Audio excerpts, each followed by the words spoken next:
Hello TGT वालों, क्या हाल चाल है भाई। 2 महीने लगभग रह गए आपके एग्ज़ाम में, टीजीटी वाले में, और थोड़ा जून में मैं पीजीटी वाला, मुझे पता है। तो अब आ गया हूँ मैं आपके लिए लेकर के कुछ कंटेंट जो कि आपको पता है एग्ज़ाम टाइम पे मैं देता हूँ आपको। अभी मैं आपको एक बात बता दूँ छोटी सी, कि आपको पढ़ना कैसे है, कहाँ से पढ़ना है, क्या पढ़ना है, इस पर आप थोड़ा दिमाग से ध्यान से सुन लो। मैं गारंटी से देता हूँ एक बात, प्राइमरीली गोल आपका होना चाहिए कि आपको एनसीईआरटी आनी चाहिए बायोलॉजी की, अगर आप टीजीटी दे रहे हो तो ये वाली बात आपको कोई बताएगा नहीं। ये वाली बात मैं अंदर से बता रहा हूँ आपको कि टीजीटी के लिए आपको आना चाहिए एनसीईआरटी।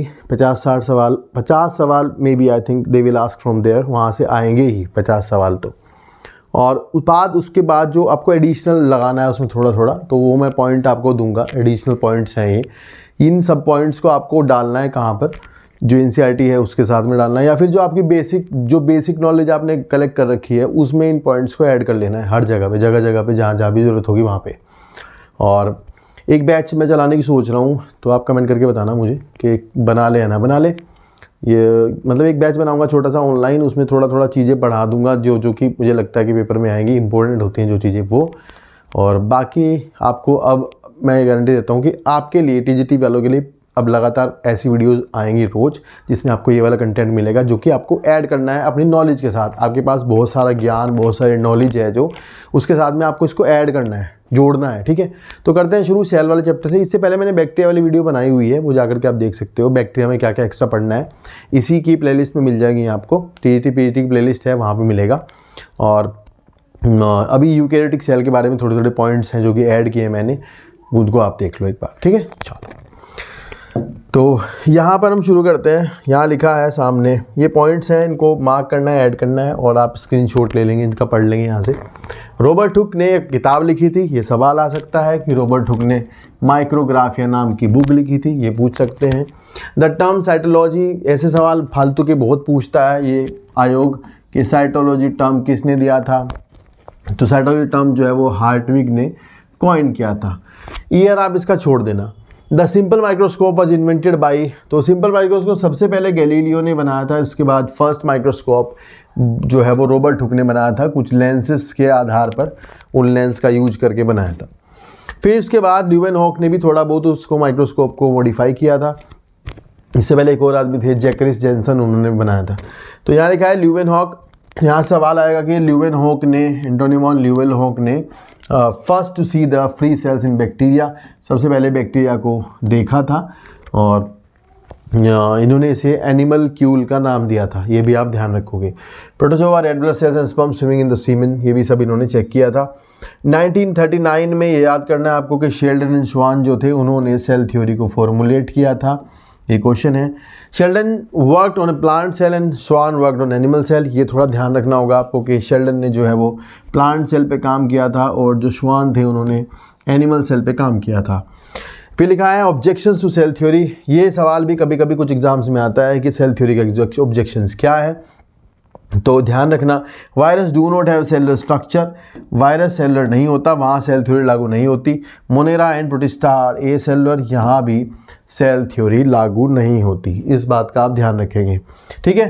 तो आप इसका स्क्रीनशॉट ले लेना, और फिर नेक्स्ट स्लाइड पे चलते हैं। नेक्स्ट है कि cell theory was further modified by, फिर ये सवाल आता है कि सेल थ्योरी को किसने मॉडिफाई किया। तो ध्यान रखना, सेल थ्योरी को 1858 में रुडोल्फ विर्चो नाम के साइंटिस्ट थे, उन्होंने उसको मॉडिफाई किया। फिर ये पूछेंगे यहाँ पे, कभी कभी ये पूछते हैं कि ओमनिस सेलुलाई सेलुली, ये किसने दिया, ये विर्चो ने दिया। इसका मतलब होता है कि all cells come from their pre existing cells, ये पूछा जाएगा। इसे कहते हैं लॉ ऑफ सेल लीनिएज। एक क्वेश्चन ये है कि लॉ ऑफ सेल लीनिएज किसने दिया था, इन्होंने ही दिया था।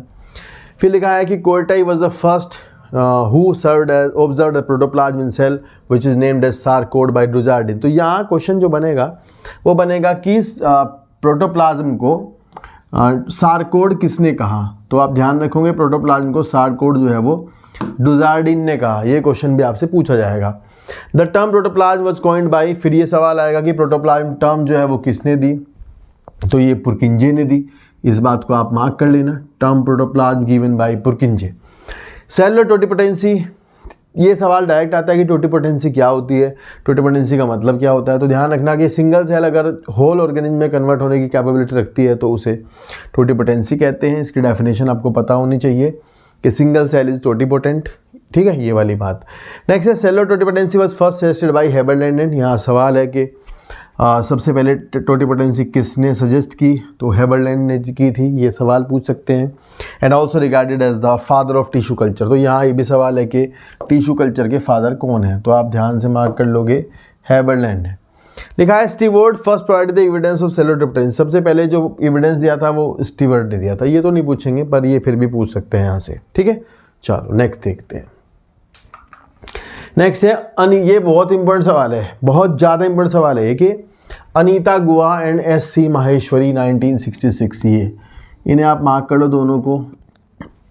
इन्होंने एंथर कल्चर बताया था। तो ये एक सवाल तो ये है कि एंथर कल्चर किसने किया था, सबसे पहले तो आपको बता दोगे गुहा एंड माहेश्वरी ने किया था। किस पे किया था, धतूरा इनोक्सिया पे किया था, तो ये धतूरा है, ये सवाल यहाँ से बनेगा। फिर क्या किया था इन्होंने, क्या लिया था, तो इन्होंने हैप्लॉइड पॉलन ग्रेन्स लिए थे, उसका कल्चर किया था। तो ये 4 सवाल यहाँ से बन सकते हैं कि गुहा एंड माहेश्वरी ने किस पे काम किया और क्या बनाया, क्या किया, ये पूछा जाएगा। फिर है bioluminescence is the production of light by living organism the small, ये बस वर्ड है कि बायोल्यूमिनेसेंस क्या होता है, पता होना चाहिए। स्मॉलेस्ट सेल जो है वो आपको पता होना चाहिए, माइकोप्लाज्मा है। साइज आपसे में भी पूछा जाए या ना पूछा जाए, आपका पेपर साइज वाइज नहीं पूछता।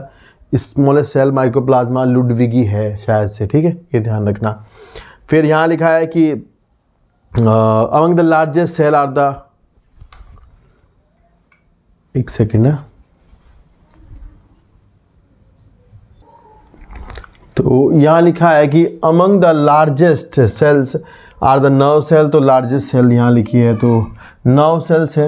And that run down giraffe neck, giraffe की उसमें सबसे लंबी होती है क्योंकि जिराफ की गर्दन जो है काफ़ी लंबी होती है, तो उसकी लंबाई तो नहीं पूछेंगे पर ये पूछ सकते हैं फिर भी।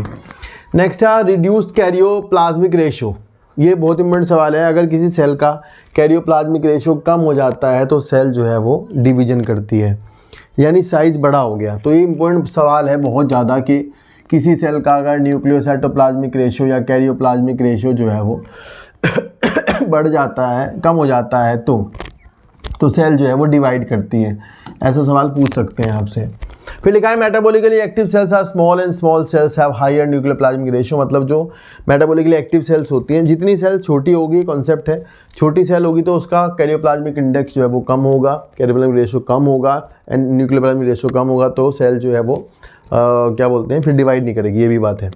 और स्मॉल सेल का ज़्यादा होता है, ये ध्यान रखना, मतलब स्मॉल सेल का न्यूक्लियोसाइटोप्लाज्मिक रेशियो ज़्यादा होता है, ये ध्यान रखना। फिर लिखा है, ये बहुत इंपॉर्टेंट सवाल है, लिखा है surface volume ratio of quicker exchange of material, तो surface area to volume ratio is defined as the surface area divided by the volume. For any given shape, surface to volume ratio decreases with the increase in the cell size. तो ध्यान रखना, cell size बढ़ने पर surface to volume ratio जो है वो घटता जाता है। आपको यहाँ से ये स्टेटमेंट लिखा हुआ आएगा, इस स्टेटमेंट को सही करना होता है, कई जगह पे आ जाता है ऐसा क्वेश्चन, ठीक है। ये बहुत इंपॉर्टेंट सवाल है, वैसे एग्जाम्स की दृष्टि से देखोगे तो आपको कहीं ना कहीं फंसेगा जरूर।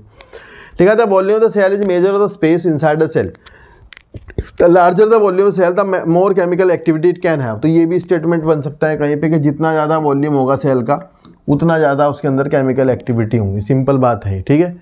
चलिए नेक्स्ट देखते हैं। नेक्स्ट है मेम्ब्रेन के बारे में थोड़ा क्वेश्चंस हैं, कुछ जो मेम्ब्रेन से सवाल क्रिएट हो सकते हैं वो है। लिखा है मॉडल्स, ये सारे मॉडल्स हैं, इन मॉडल का एक आधा सवाल आपको कहीं ना कहीं फंसेगा जरूर, एक सवाल तो फंस जाएगा कि lipid model by Overton 900 and Gorter and Grendel ने 1926 पर आरबीसी पे इन्होंने काम किया था, तो इन्होंने कहा था मेम्ब्रेन लिपिड की बनी है। फिर बाइलेयर मॉडल जो है वो डेनियल डेविसन ने दिया था 1930 में, इन्होंने कहा था कि लिपिड की बाइलेयर होती है जिसमें हाइड्रोफोबिक पार्ट जो है वो सेंटर पे होता है और हाइड्रोफिलिसिटी जो है वो सरफेस पर होती है बाहर की तरफ। यूनिट मेम्ब्रेन कॉन्सेप्ट जो है वो रॉबर्टसन ने दिया था 1959 में, इन्होंने कहा था मेम्ब्रेन जो है यूनिट मेम्ब्रेन होती है और इसकी मोटाई भी बताई थी 75 एंगस्ट्रॉम्स की मोटाई होती है। इसमें कहा था बाहर लिपिड की प्रोटीन की बाहर 2 लेयर होती हैं और अंदर लिपिड की बाई लेयर होती है। फ्लूइड मोज़ेक मॉडल सबको पता है, सिंगर निकोलसन ने दिया था, इसका ईयर भी पूछ सकते हैं यहाँ से कि 1972 में ये आया था, तो ये सवाल भी यहाँ से बन सकता है, ठीक है, ध्यान रखना।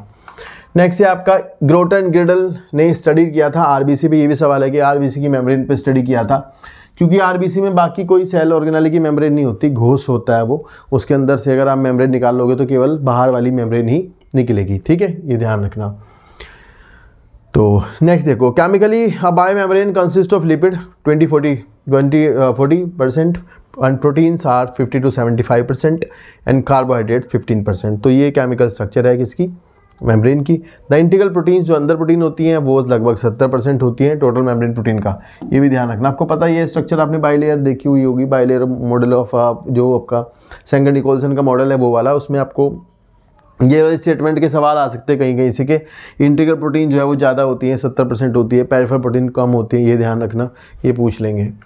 फिर यहाँ पर कोलेस्ट्रॉल का एक क्वेश्चन मैंने देखा था एग्जाम में, पूछा था कि कोलेस्ट्रॉल क्या करता है। तो मेम्ब्रेन में जो कोलेस्ट्रॉल होता है भाई, वो ध्यान रखना कि cholesterol become intercalated between the phospholipids in membranes and increase the stability. तो यहाँ ध्यान रखना कि जो कोलेस्ट्रॉल होता है वो इंटरकैलेट कर जाता है बिटवीन द फोस्फोलिपिड्स के बीच में घुसा रहता है, और वो करता क्या है, स्टेबिलिटी बढ़ाता है मेम्ब्रेन की। क्योंकि जो मतलब ऐसा ना हो जाए कि मेम्ब्रेन टूट के बिखर जाएगी या फिर जम जाएगी, ऐसा नहीं होता, तो ध्यान रखना। और जो उसकी लिक्विडिटी है मेम्ब्रेन की, फ्लूइड मोजेक मॉडल पढ़ा हुआ ना हमने, फ्लूइडिटी जो उसकी है उसको मेंटेन करता है। ये बहुत इंपॉर्टेंट सवाल है, मतलब ये कोलेस्ट्रॉल के कॉन्सेप्ट में ऐसे सवाल क्रिएट हो सकता है कहीं भी, ध्यान रखना। फिर लिखा है फ्लूइडिटी इंक्रीज, फ्लूइडिटी कब कब बढ़ती है मेम्ब्रेन की, तो ये सवाल आ सकता है कि टेम्परेचर बढ़ाने पर बढ़ती है और decrease with lowering temperature, temperature घटाने पर घटती है, ये ध्यान रखना। फिर है membrane fluidity is essentially a property of the lipid, तो ये लिपिड की प्रॉपर्टी है, प्रोटीन की नहीं होती, ये भी ध्यान रखना। फ्लूइडिटी जो है वो प्रोटीन की प्रॉपर्टी नहीं होती, लिपिड की होती है, ये पॉइंट भी यहाँ से बन सकता है। देखो ये जो पॉइंट मैं बता रहा हूँ ना भाई, ये एक्स्ट्रा है, मतलब जो कि आपको सवाल मिलेंगे। बाकी मैं मान के चल रहा हूँ कि बेसिक्स जो है थोड़ा थोड़ा आपका क्लियर होगा, बेसिक पॉइंट्स जो है मैं उनको बता नहीं रहा हूँ, पर फिर भी मैं कोशिश करूँगा कि वो वाले पॉइंट आपको बताता हुआ चलूँ जो पेपर में आ सकते हैं। तो मेरा मकसद यही है कि आप छोटे बच्चे तो हो नहीं कि भाई आप छोटे बच्चे हो, आपको ज़रा ज़रा सा सौंप रहे हैं हाथ में, आपको मैं वो दूंगा जो पेपर में आने लायक होगा। तो ये थोड़ा ध्यान दिमाग में रखना कि पेपर में आ सकते हैं क्वेश्चन ये, ऐसा ना सोचना कि सर बता नहीं रहे बेसिक। अब या तो बात हो कि तुम्हें पढ़ाया जाए सारा, तो सारा पढ़ाओगे तो फिर मोटी कॉपी बनेगी, कॉपी बनना मतलब इम्पोर्टेंट नहीं है आपके लिए इस टाइम।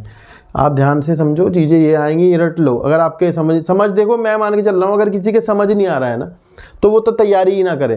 तैयारी करना मतलब जिसको बेसिक क्लैरिटी हो तो वो तैयारी कर रहा हो, दैट्स फाइन। ऐसा नहीं कि कोई भी आगे तैयारी कर रहे हैं, तो ये थोड़ा ध्यान रखना, बेसिक क्लैरिटी लेके चलो, तब आप ऐड करोगे उसमें कुछ। ये है membrane fluidity is essential property of the lipid. फिर यहाँ पर देखो कुछ एनिमल्स में आपको देखोगे तो एनिमल्स में जंक्शंस होते हैं सेल्स के बीच में, तो ना ये नाम इनके बहुत पूछे जाते हैं, कई पेपर में देखा है पूछे गए हैं। जैसे ये नाम आपको पता होना चाहिए कि टाइट जंक्शंस का नाम जोनुला ओक्लूडेंस होता है, ये पता होना चाहिए। इंटरमीडिएट जंक्शंस जो होते हैं उनका नाम होता है बेल्ट डेस्मोसोम्स, ये पता होना चाहिए। स्पोर्ट डेस्मोसोम्स मैकुला एडेरेंस कहलाते हैं, ये पता होना चाहिए। गैप जंक्शंस जो है वो कनेक्सॉन्स और नेक्सस कहलाते हैं, ये पता होना चाहिए। और एक प्लांट में होते हैं उन्हें कहते हैं प्लाज्मोडेस्माटा। तो ऐसे क्वेश्चंस बनते हैं, ये थोड़ा ध्यान रखना भाई आप लोग, है ना, ये सवाल पूछ सकते हैं। नेक्स्ट है आपका ऑस्मोसिस के बारे में, क्योंकि ये मेम्ब्रेन का फंक्शन है तो ये सवाल बनाते हैं कि ऑस्मोसिस जो है वो किसने डिस्कवर की थी, एल्बे और नॉलेट ने की थी 1748 में। इसमें क्या देखते हैं ऑस्मोसिस में, आपको पता होगा सोलवेंट का मूवमेंट देखते हैं, सोलवेंट किधर से किधर जा रहा है, लेकिन ध्यान रखना उसमें नेट मूवमेंट देखते हैं। तो इंपॉर्टेंट ये है कि अगर ये मेम्ब्रेन है तो सोलवेंट तो दोनों तरफ जाएगा, पर फाइनली ये देखना होता है कि नेट ज़्यादा किधर गया है, तो उधर गया है, उधर की तरफ होगा, मतलब उसका झुकाव, ये ध्यान रखना। And net movement of the solvent through the selectively permeable membrane, तो ये भी ध्यान रखना इंपॉर्टेंट है, ठीक है। चलो देखा था water potential of A solution. Water potential क्या होता है, अब किसी भी सॉल्यूशन में वाटर का सीधा जितना ज़्यादा वाटर होगा तो ज़्यादा वाटर पोटेंशियल होगा, इंपॉर्टेंट यही है, ठीक है। यानी काइनेटिक एनर्जी जो उसके अंदर होती है that is the potential of the water potential, मतलब that is the potential of that particular water और सॉल्यूशन। तो ये ध्यान रखना कि the water potential is solution the term given to the tendency of water molecule to enter और leave the solution by the osmosis. मतलब जिधर ज़्यादा पानी होगा तो उधर ज़्यादा एनर्जी होगी, तो वो उधर जाएगा जिधर कम होगा, सिंपल बात ये है। यानी अगर ज़्यादा पानी जहाँ होगा तो वहाँ वाटर पोटेंशियल भी ज़्यादा होगा, तो ध्यान रखना इंपॉर्टेंट है। शायद W की बात हो रही है, शायद W लेस निगेटिव होना चाहिए, मतलब जीरो तो होगा नहीं, प्योर वाटर का जीरो होगा, ध्यान रखना, पर लेस निगेटिव होना चाहिए, मतलब -1 मान लो ऐसा। और अगर कम वाटर पोटेंशियल होगा तो -10 की तरफ होगा, ये ध्यान रखना। लिखा है 2 important factor which determine the water potential of solution in the around living cell are. तो ये पूछ सकते हैं क्या चीज़ें होती हैं जो प्रभावित करते हैं वाटर पोटेंशियल को। एक तो होता है आपका सॉल्यूट्स और दूसरा होता है मैकेनिकल प्रेशर्स जो वाटर पे लग रहा होता है, ठीक है। टर्जर प्रेशर आप समझ सकते हो और जो सॉल्यूट पोटेंशियल होता है वो इंपॉर्टेंट है बात हो, ठीक है, ध्यान रखना। नेक्स्ट है आइसोटोनिक सॉल्यूशंस। आइसोस्मोटिक सॉल्यूशंस कौन से होते हैं? तो आइसोस्मोटिक सॉल्यूशन मतलब जिनकी ऑस्मोलिटी बराबर होती है दोनों की, तो वहाँ movement of water no net movement of water होगा। ऐसा सवाल कोई बनाएंगे तो आप ध्यान रखना। तो मैम नेट मूवमेंट वाटर का 0 होगा, परंतु वाटर जाएगा इधर उधर दोनों तरफ, ध्यान रखना। ठीक है। द टर्म फैगोसाइटोसिस, ये सवाल भी मैंने एक पेपर में देखा था कि फैगोसाइटोसिस टर्म किसने दिया था, तो ये इलेमेथनिकॉफ ने दिया था। ये सवाल यहाँ से बन सकता है। Regard the signal for exocytosis is often a hormone when bind to the cell surface। मतलब एक्जोसाइटोसिस होती है जब आप देखोगे तो आपने ये कहाँ पढ़ा होगा, नर्व एंडिंग्स पे पढ़ा होगा, न्यूरॉन्स में आप देखोगे, साइनेप्स के ऊपर जब देखोगे ना वहाँ पर आप देखोगे तो वहाँ कैल्शियम आयन अंदर आते हैं, फिर वो जो मेम्ब्रेन वेसिकल्स होती हैं वो जाती हैं प्री साइनेप्टिक मेम्ब्रेन की तरफ और वहाँ अपना कंटेंट रिलीज करती हैं। तो ये क्या लिखा है कि the signal for exocytosis is often a hormone when it bind to cell surface receptor induce a local and transient change in the calcium ion concentration। तो कैल्शियम आयन कंसंट्रेशन का बहुत रोल होता है एक्जोसाइटोसिस में। तो important है कि calcium ion जो है वो एक्जोसाइटोसिस को ट्रिगर करते हैं, ये ध्यान रखना। लिखा है the portion of the polypeptide chain that extend through the lipid bilayer typically अगर हेलिक्स, टिपिकली अगर एज एल्फा हेलिक्स, यहाँ पर आप ध्यान रखना एल्फा हेलिक्स, ये इंपॉर्टेंट है। Alpha helix compose of A hydrophobic amino acid, तो ये ध्यान रखना। मतलब ये कह रहे हैं कि the portion of polypeptide chain that extend through the lipid bilayer के अंदर जो अंदर मतलब जहाँ उसकी टेल्स होती है वहाँ जो पॉलीपेप्टाइड चेन होती है प्रोटीन की, वहाँ जो एमिनो एसिड्स होते हैं they are forming alpha helix there, और वो हाइड्रोफोबिक एमिनो एसिड्स होते हैं। ये बहुत इंपॉर्टेंट बात है समझने के लिए कि अगर ये एक लिपिड की बाइलेयर है तो यहाँ एक प्रोटीन गई होगी, तो यहाँ पर जो अटैचमेंट किया होगा ना उसने वो हाइड्रोफोबिक एमिनो एसिड से किया होगा। तो ये अल्फा हेलिक्स जो है यहाँ इंटरनल वाला ये हाइड्रोफोबिक एमिनो एसिड का बना होता है, ध्यान रखना। फिर ये है कि मेम्ब्रेन में जो कार्बोहाइड्रेट होते हैं, आप देखोगे मेम्ब्रेन में बाहर की तरफ ना कार्बोहाइड्रेट लगे होते हैं, शुगर्स लगी होती हैं। तो वो शुगर क्या करती होती हैं, शुगर मोस्टली रिसेप्टर्स होते हैं, ध्यान रखना। और जो एंटीजेनिसिटी होती है that is also by the sugar also, मतलब वो भी शुगर से होती है। जो एंटीजन होता है सेल सरफेस पर, आरबीसी में देखा होगा, वो भी दे आर शुगर्स। तो रिसेप्टर्स होते हैं और स्पेसिफिसिटी देते हैं, वो स्पेसिफिसिटी प्रोवाइड करते हैं सेल को, ये ध्यान रखना। Carbohydrate present in the membrane are branched, unbranched oligosaccharides होते हैं बाहर जो लगे रहते हैं, and there could be hexose, fructose, hexamine, sialic acid etcetera, ये होते हैं। द बायोलॉजिकल टेक्निक, ये सवाल है कि कौन सी टेक्निक का यूज करते हैं हम मेम्ब्रेन को जानने के लिए। तो ध्यान रखना biological technique involve light and fluorescence microscopy का यूज करते हैं, इलेक्ट्रॉन माइक्रोस्कोपी का यूज करते हैं, इंक्लूडिंग फ्रीज फ्रैक्चर टेक्निक का यूज करते हैं, and radio isotope labelling method का यूज करते हैं, ठीक है। तो ये सवाल हैं कुछ जो मेम्ब्रेन से थे। अब आपको ये सवाल पता नहीं कैसे लगे होंगे, अगर आपको अच्छे लगे तो ज़रूर बताना कैसे लगे हैं। और मेरे मन से लग रहा है, मुझे ये लगता है आएंगे, पर आपको और इससे भी आसान सवाल आएंगे। तो नेक्स्ट वीडियोज़ में आपको वो वाले सवाल मिलेंगे, क्योंकि अभी हम मेम्ब्रेन तक का ही मैंने कराया ये जानने के लिए कि आप क्या लिखोगे नीचे, बताओगे क्या करना है वैसा। तो इसके बाद जो सिलेबस है आपका उसको लेके पकड़ के उसमें जहाँ से जो भी इंपॉर्टेंट सवाल बनने के वाले हैं उनको मैं लगातार आपको प्रोवाइड कराऊँगा, ठीक है। तो थैंक यू सो मच पूरी देखने के लिए, कमेंट करके जरूर जाना। Take care, bye bye.